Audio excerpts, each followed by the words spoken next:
Moi, je suis Fatou Kiné Ndiaye, je suis une ancienne internationale sénégalaise d'abord et puis française par la suite.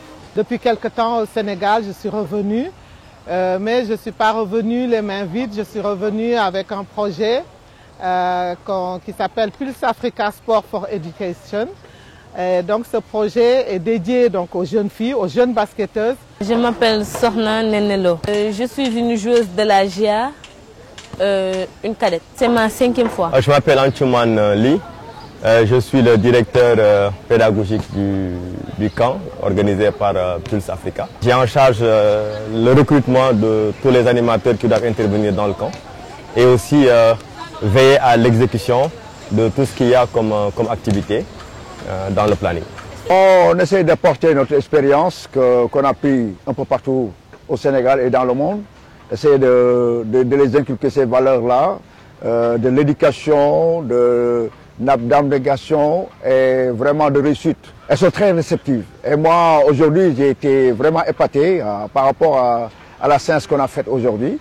Quand on l'avait fait en décembre passé, c'était pas ça. Mais aujourd'hui, elles ont beaucoup progressé et moi-même, j'étais étonné. Le programme, c'est études sport. Un sportif doit avoir un bon niveau d'études. Alors, à la base, nous avons touché d'abord les clubs qui sont au niveau de la région de Dakar, particulièrement ceux qui sont sur la petite catégorie. Et on leur avait demandé de nous envoyer les élèves, les filles qui travaillent bien à l'école. Donc à la base, nous, on n'a même pas mis le focus sur les performances au niveau du basket.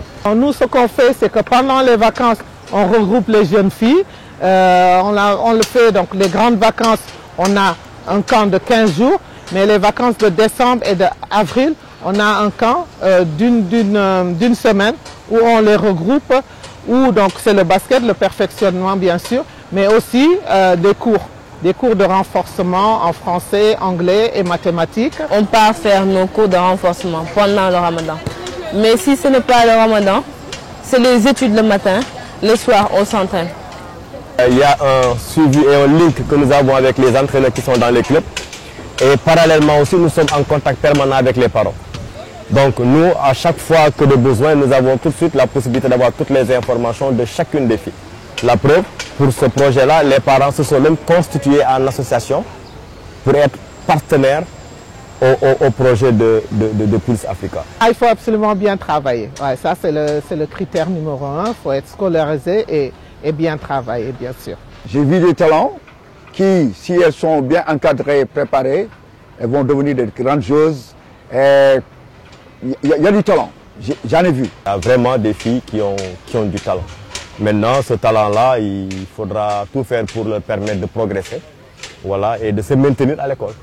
Parce que tant qu'ils sont maintenus à l'école, nous on les maintient ici au niveau de Pulse Africa. Pour moi, c'est d'abord la première passion parmi ces 50 jeunes filles-là que j'encadre, d'avoir des grandes basketteuses internationales, mais surtout, ces 50 jeunes filles aussi, trouver leur place demain dans la société.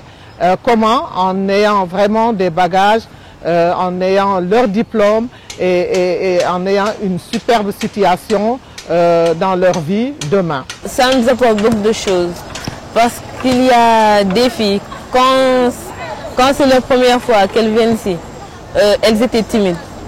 Chacun restait dans son coin. Le basket, ça nous aide à être solidaires. Ça nous aide à être solidaires. Du coup, quand on est solidaire ici, c'est cette solidarité que l'on emporte partout. Un link avec la fédération, ce n'est pas trop dur. Par contre, on travaille avec le directeur technique régional de la Ligue, coach Ousmane, d'ailleurs qui fait partie des intervenants. Et ce qui fait que souvent, nous avons l'information qui parvient au niveau de la Ligue. Bien sûr, la fédération basket, bien sûr, c'est normal, un projet basket aussi. Quand je suis venu, la fédération est au courant. J'ai eu l'aval du président de la fédération que j'ai été voir, Maître Babacar Ndiaye. Et voilà. Malheureusement, je ne le sens pas encore très bien derrière. Bon, j'espère que ça va venir. J'ai envie de leur dire merci. Parce que ce n'est pas facile de rassembler des filles, de les éduquer, de les nourrir, de leur apprendre le basket. Ce n'est pas si facile. Et pour les remercier de ma part,